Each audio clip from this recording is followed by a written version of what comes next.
Assalamualaikum warahmatullahi wabarakatuh. A'udzubillahi minasyaitonirrajim. Bismillahirrahmanirrahim. Rabbi shrah li sadri wa yassir li amri wahlul 'uqdatam min lisani yafqahu qawli. Amma ba'du, teman-teman, sahabat-sahabat semuanya yang jauh di sana, yang dekat di sini semuanya, mudah-mudahan dalam lindungan Allah Subhanahu wa taala. Yang menyimak dan yang menyampaikan mudah-mudahan menjadi amal jariah, amal yang selalu kelimpahan rahmat, kelimpahan pahala dari Allah Subhanahu wa taala. Tentunya segala apa yang kita impikan, segala apa yang kita impikan dalam hidup, mudah-mudahan tetap semua banyak mengandung pahala, banyak mengandung manfaat orang lain. Hidup satu kali harus banyak manfaatnya kepada orang lain. Kalau tidak bisa banyak bermanfaat ke orang lain, minimal jangan mengganggu orang lain dan jangan sampai menjadi penyakit atau penghalang kepada orang lain. Biar kita tidak bisa menambah pahala tapi tidak menambah dosa. Ya, jadi yang juga impikan dalam hidup ini adalah apa yang kita punya bisa bermanfaat dengan orang lain dan mati dengan cara husnul khotimah.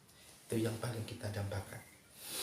Nah, pada kesempatan ini apa yang saya sampaikan adalah 10 golongan umat Nabi Muhammad sallallahu alaihi wasallam tidak akan masuk surga. Jadi ada 10 golongan umat Rasulullah sallallahu alaihi wasallam ini tidak bisa masuk surga. Nah, ada 10 macam, 10 poin, ada 10 pengetahuan, 10 golongan yang kita bisa disimak, yang bisa kita disimak baik-baik atau difahami baik-baik, biar kita terhindar atau kita bisa mengingat-ingat apa yang kita lakukan selama ini, apa sudah benar dan apa sudah masih perlu diperbaiki. Tentunya bukan siapa, termasuk diri saya sendiri. Dalam 10 itu apa saja yang pertama? Yang pertama al-qolah. Al-qolah itu dalam bahasa Arabnya al-qolah, yaitu artinya manusia penjilat mencari muka pada penguasa. Nah, ya. Jadi al-qolah itu adalah muka-muka penjilat atau muka-muka hianat atau menjual orang lain, menjual keluarganya, menjual masyarakatnya demi mendapatkan sesuatu dari penguasa itu. Ini yang terjadi biasanya pada zaman penjajahan dulu, masa Belanda dan masa Jepang. Ini sebenarnya Indonesia itu bisa saja merdeka cepat ketika itu. Tapi karena memang orang bangsa Indonesia sendiri itu ketika itu memang banyak yang berpihak kepada Belanda, berpihak kepada Jepang, berpihak kepada Inggris. Nah, keberpihakan itu dilatar belakangi oleh orang-orang yang hanya cari makan, cari sesuap nasi, cari bayaran untuk keluarganya, tapi itu menjual rahasia-rahasia penting, menjual info-info strategis yang memang dirahasiakan oleh orang-orang Indonesia yang berperang. Nah, jangan sampai terjadi orang-orang penjilat seperti itu. Cari muka di depan penguasa, cari keberuntungan depan penguasa, tapi itu kan merugikan orang lain. Tapi itu menjual rahasia-rahasia orang lain. Jangan sampai terjadi seperti itu. Itu termasuk 10 golongan orang-orang yang tidak masuk surga. Itu yang pertama ya. Yang nomor 2 adalah al-jayuf. Ya. Yang nomor 2 al-jayuf, pencuri kain kafan kuburan. Al-jayuf adalah pencuri kain kafan kuburan. Ya, ini hati-hati. Biasanya orang yang mencuri kain kafan kuburan itu kan biasanya dijadikan hal-hal yang percaya di luar Allah Subhanahu wa taala. Bisa dikatakan syirik. Kenapa? Orang yang pencuri kan kain kafan biasanya itu kan percaya ke ilmu-ilmu di luar Islam. Akhirnya bisa sakti, bisa kaya, bisa begini, bisa begitu kalau mencuri kain kafan. Berarti kita itu yang mencuri itu kan percaya kepada kain kafan, atau wadah untuk bisa percaya ke suatu benda harus ada kain kafan yang ada di kuburan. Ini hal yang syirik, dan ini bisa menyebabkan tidak masuk surga. Hati-hati ya, mencuri memang dimanapun walaupun bukan kain kafan sebenarnya memang dosa. Bisa saja tidak masuk surga kalau kita terlalu banyak dosa. Ya, hati-hati jangan sampai mencuri kain kafan. Ya, tapi perlu dilatar belakangi. Nah, jangankan kain kafan ya, mencuri yang lain saja tetap dosa. Apalagi kain kafan yang memang dianggap punya kekuatan atau dianggap buat syarat-syarat ini hal yang fatal. Itu nomor 2. Yang nomor 3, al-qatar ya. Al-qatar itu adalah para pengadu domba ya.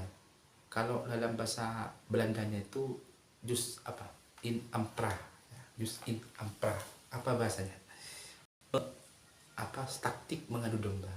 Jadi adu domba itu A dibilang B, B dibilang A, menambah-nambahi apa yang sebelumnya terjadi padahal tidak terjadi. Sedangkan hal-hal yang terjadi bisa jadi tidak ada yang terjadi. Jadi ditambah-tambahi, dikurang-kurangi. Ini hal yang fatal. Namanya mengadu domba. Mengadu domba kalau hal-hal yang bagus, niatan berperang memang bagus. Tapi ketika hanya mengadu domba hal yang mengganggu orang lain, ini hal yang dosa. Dan ini dilarang oleh agama, bisa menyebabkan ini tidak masuk surga. Ya, hati-hati sahabat. Ya. Itu nomor 3. Sedangkan nomor 4, al-daibub.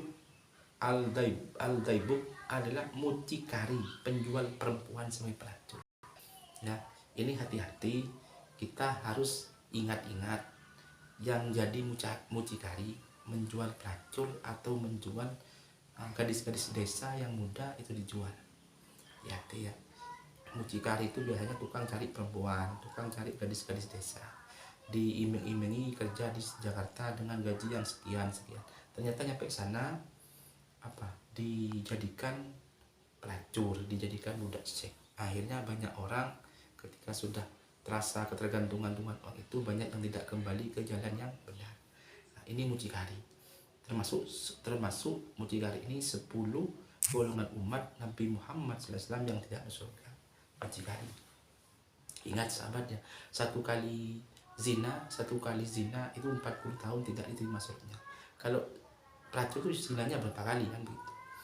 Nah, sedangkan orang pelacur itu bisa zina itu kan gara-gara mucikari. Berarti setiap langkah, setiap perbuatan dosa, setiap peristiwa dosa, mucikari pun juga bagian dosanya. Hati-hati, jangan hanya urusan makan ditukar dengan pekerjaan-pekerjaan itu. Memang kalau ngomong hanya lisan seperti saya ini memang tidak semudah apa yang ketika menerapkan sehari-hari. Tapi apapun yang terjadi sahabat ya, semua ini memang butuh perjuangan sahabat. Semua ini memang butuh perjuangan, butuh kesabaran, butuh ujian. Ya, karena yang dinilai oleh Allah itu bukan hasil tapi proses. Dan proses itu kita semakin dewasa, semakin banyak pahala itu kan ada prosesnya.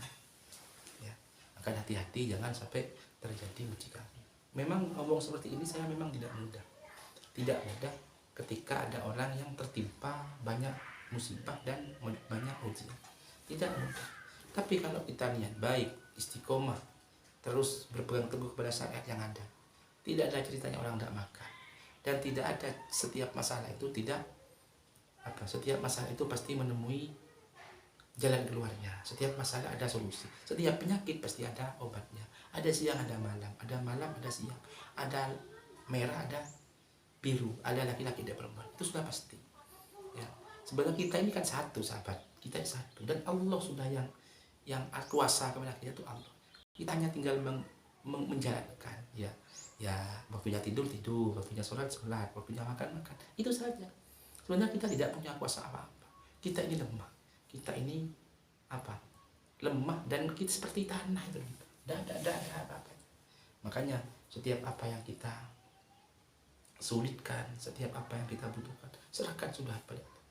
Cuma kita hanya punya kewajiban berusaha sesuai apa yang kita impikan, sesuai apa yang kita lebihkan. Itu saja. Selebihnya sudah Allah. Biar apa? Hidup ini biar tidak bingung, biar tidak linglung. Yang penting kita istiqomah dalam hal ibadah sesuai dengan kemampuan kita. Ibadah pun bagus, tapi ketika tidak dikuatkan bisa jadi bahaya. Contoh, sholat tahajud kan sunnah. Ya. kita terakat di malam hari, sholat tahajud, wiridan. Tapi ketika subuhnya, ketika sudah hampir subuh, tidur sampai jam 8 pagi, subuhnya kan hilang. Nah, ini gimana? Oke lah, sholat tahajud bagus, tapi kan sedangkan subuh itu kan hal yang wajib, hal wajib. Itu hal yang wajib ditinggalkan, sedangkan hal yang sunnah bukan. Nah, ini kan tidak sinkron.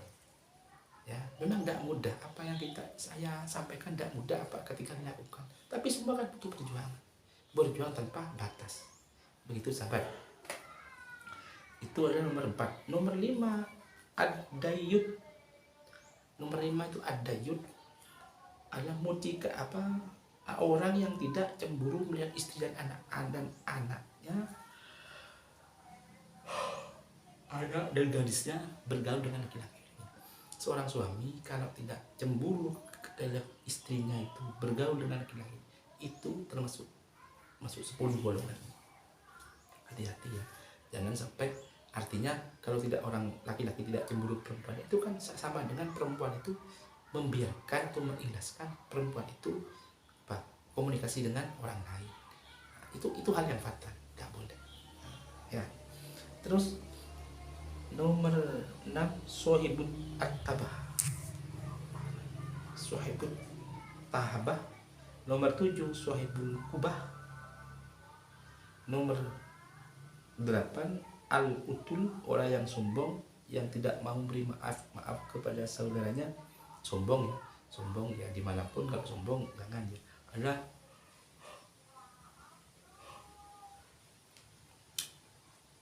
Karena sombong itu sifatnya Allah. Dia yang boleh sombong ini Allah. Jadi kalau kita manusia bersifat sombong, ini hal yang tidak baik. Terus nomor 9 az-zanim, pengunjing. Ya. Az-zalim itu pengunjing. Pengunjing itu apa ya? Mengolok-olok ya, mencain. Itu hati-hati. Jangan sampai menjadi pengunjing. Jangan lisan ini dijaga supaya lisan ini dijaga supaya tidak biasa menyakiti orang lain. Kalau kita terbiasa menyakiti orang lain, maka ketika orang lain tersakiti, ketika orang lain itu tersakiti itu tidak memaafkan, maka akibatnya fatal. Ya, mungkin itu sahabat ya. Tidak usah banyak-banyak, sedikit saja. Mudah-mudahan bermanfaat, mudah-mudahan ada hikmah, ada hasil, ada manfaatnya.